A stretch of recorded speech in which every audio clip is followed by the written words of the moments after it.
It is late March 1922, and the Bavarian snow is beginning to melt. On a remote farmstead called Hinterkaifeck, 70 kilometers north of Munich, 6 people are moving through their evening routines, unaware of what is already closing in around them. Andreas Gruber, 63 years old, feeds the livestock. His wife Cecilia sits by the stove. Their daughter Victoria puts the children to bed. The new maid, Maria Baumgartner, arrived just this morning. She does not know that the woman who held this job before her fled this farm in terror, refusing to ever return.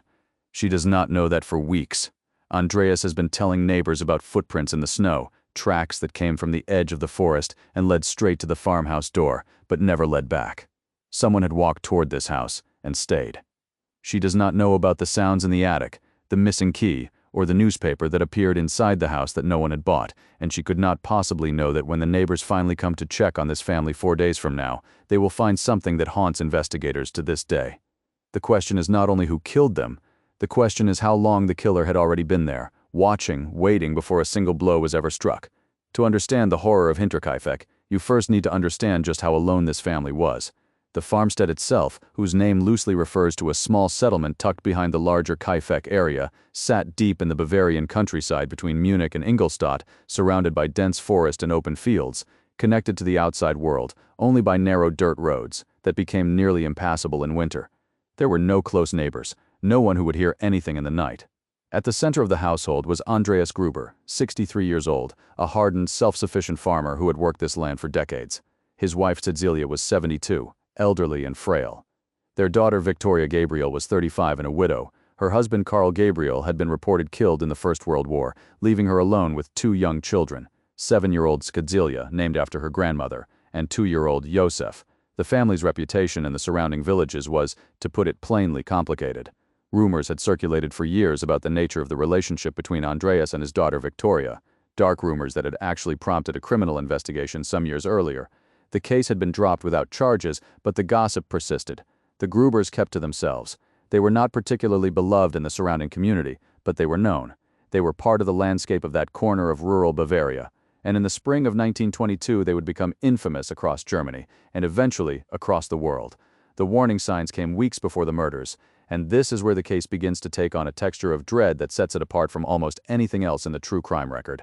Andreas Gruber was not a superstitious man. He was practical, grounded, the kind of farmer who solved problems rather than imagined them, which is precisely why what he began telling his neighbors in the final weeks of March 1922 carries such weight. He had found footprints in the snow, tracks in the open field, leading from the edge of the nearby forest directly toward the farmhouse. Not a single footprint leading back out. Someone had walked from the tree line to the house. They had not walked away. Andreas checked the outbuildings. He found nothing obviously disturbed, but the prints were real, and he could not explain them. Then came the sounds at night. Andreas heard footsteps in the attic, the space above their heads, which should have been empty. He went up to investigate and found no one there. No animal, no explanation. A key disappeared from one of the interior door locks, the kind of small specific detail that seems minor in isolation but becomes terrifying in hindsight.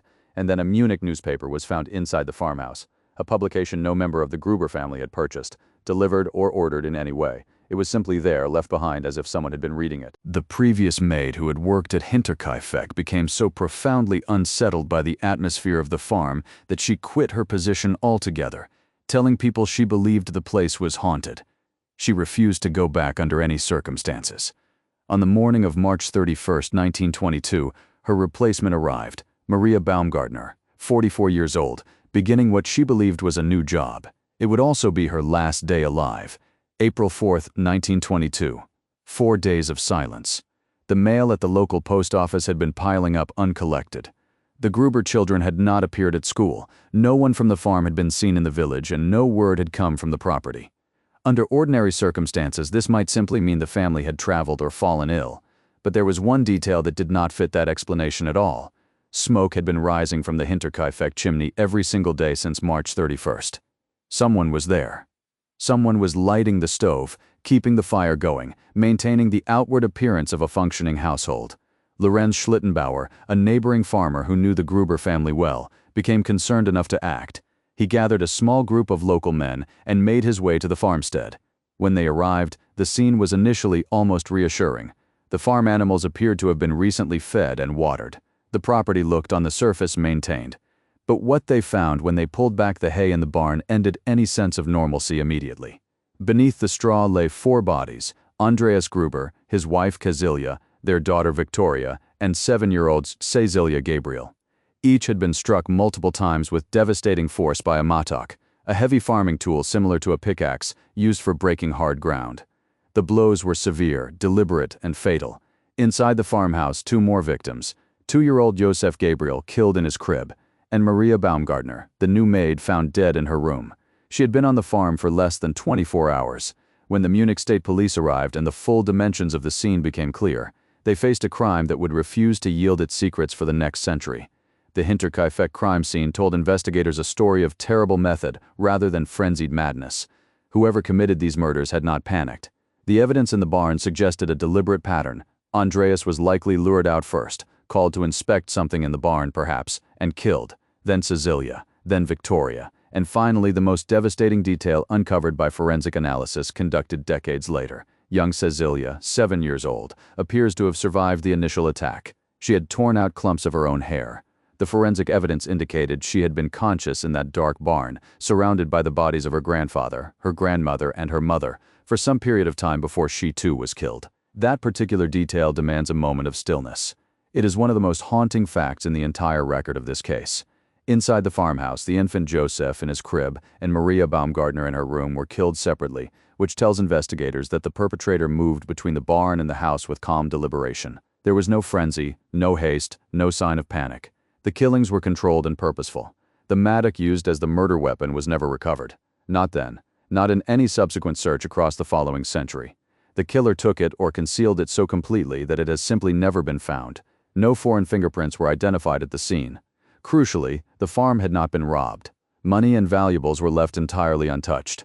This was not a crime of theft. Whatever drove the killer to Hinterkaifeck that night, it was something far more personal than greed. Here is the detail that separates Hinterkaifeck from almost every other murder case in the historical record. The killer did not run. After ending 6 lives, after killing an elderly couple, a young widow, a toddler, a 7-year-old child, and a maid who had been on the property for less than a day, the perpetrator stayed. For at least 3 to 4 days following the murders, someone remained on the Hinterkaifeck farm. The stove was kept burning. Neighbors passing by saw smoke rising from the chimney every morning. The livestock were fed and watered, tasks that required daily physical effort and a working knowledge of the farm's routines. Food was consumed from the kitchen stores. The beds may have been used. Someone was living in that house, maintaining the rhythms of ordinary domestic life, while the bodies of an entire family lay in the barn and in the rooms around him. Consider what that state of mind requires. Not just physical capability, but a psychological orientation so utterly removed from the ordinary human experience that it almost defies description. Whoever this person was, he was not fleeing in guilt or driven by fear. He was comfortable. He was in some incomprehensible way at home.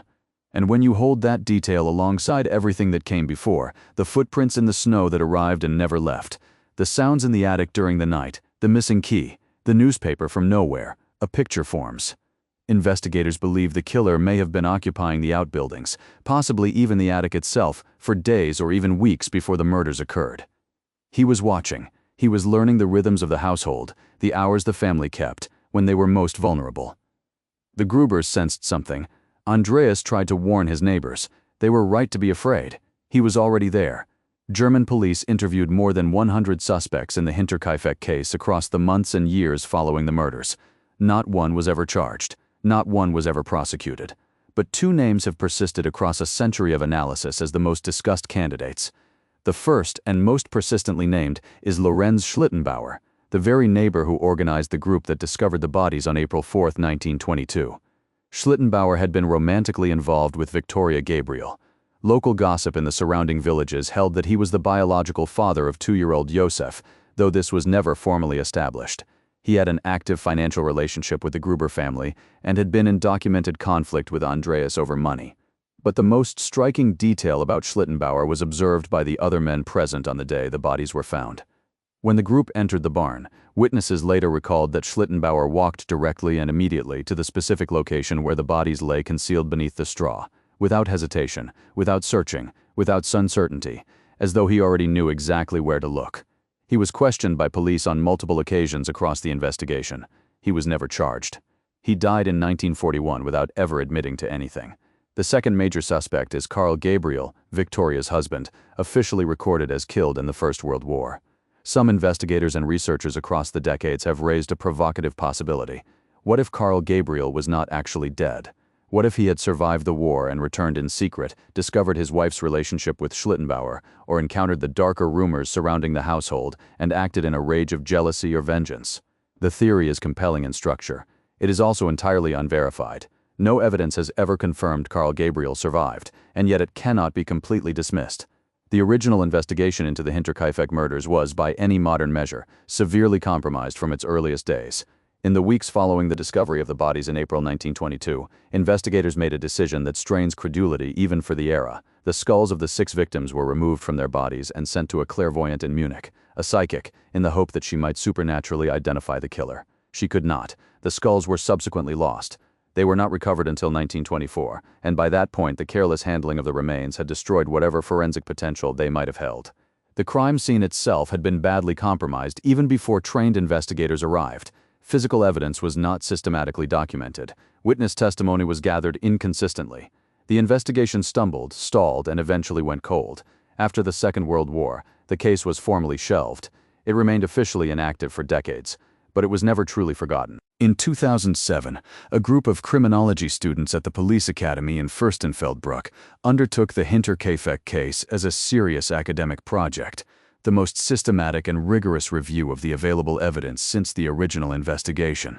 They examined surviving police reports, contemporary newspaper accounts, and all accessible witness testimonies. Their conclusion pointed most strongly toward Lorenz Schlittenbauer as the most probable suspect on the basis of circumstantial evidence and behavioral indicators. But they were also explicit about the limits of that conclusion. Every piece of evidence in this case is circumstantial. There is no murder weapon, no forensic trace linking any individual to the crime, and no confession, not even a whispered one from a deathbed. The case technically remains open in Germany. But the realistic prospect of a prosecution after more than a century is, by any honest assessment, essentially zero. More than 100 years have now passed since the night of March 31st, 1922. The Hinterkaifeck farmstead no longer stands. The buildings were demolished long ago, the land returned to the Bavarian countryside. A small memorial marker sits near the approximate location of the original farmhouse, set quietly among the fields north of Munich. Between Schrobenhausen and Ingolstadt, a modest stone acknowledgement of 6 lives ended violently in a place that no longer exists in any physical form. The case has become a cultural landmark in Germany, examined in documentary films, academic papers, true crime books translated into multiple languages, and online communities that continue to debate its suspects and theories with the same intensity as investigators from generations past. Every few years, a new angle emerges, a new suspect is named, a new theory is advanced, and every single time, the evidence runs out at the same place. What is not speculation is the physical record. Someone was at Hinterkaifeck before the murders. Andreas Gruber said so, and there is no reason to doubt him. Someone was there after the smoke the neighbors saw rising from the chimney on the mornings of April 1st, 2nd, 3rd. Someone lit those fires. The animals that were kept alive and fed in the days after 6 people were slaughtered, someone fed them. This person knew the farm with enough familiarity to maintain it, knew the family well enough to move among their things without disturbing anything conspicuously enough to draw attention, and when he finally decided it was time to leave, he simply walked away, clean, nameless, invisible, into a history that has spent over a century failing to find him. The Hinterkaifeck murders do not offer resolution. They offer only an ever-deepening set of questions. Questions that grow heavier, not lighter, the longer you sit with them. Who stood in that barn on the night of March 31st, 1922? Who lured Andreas Gruber out into the dark and brought a mattock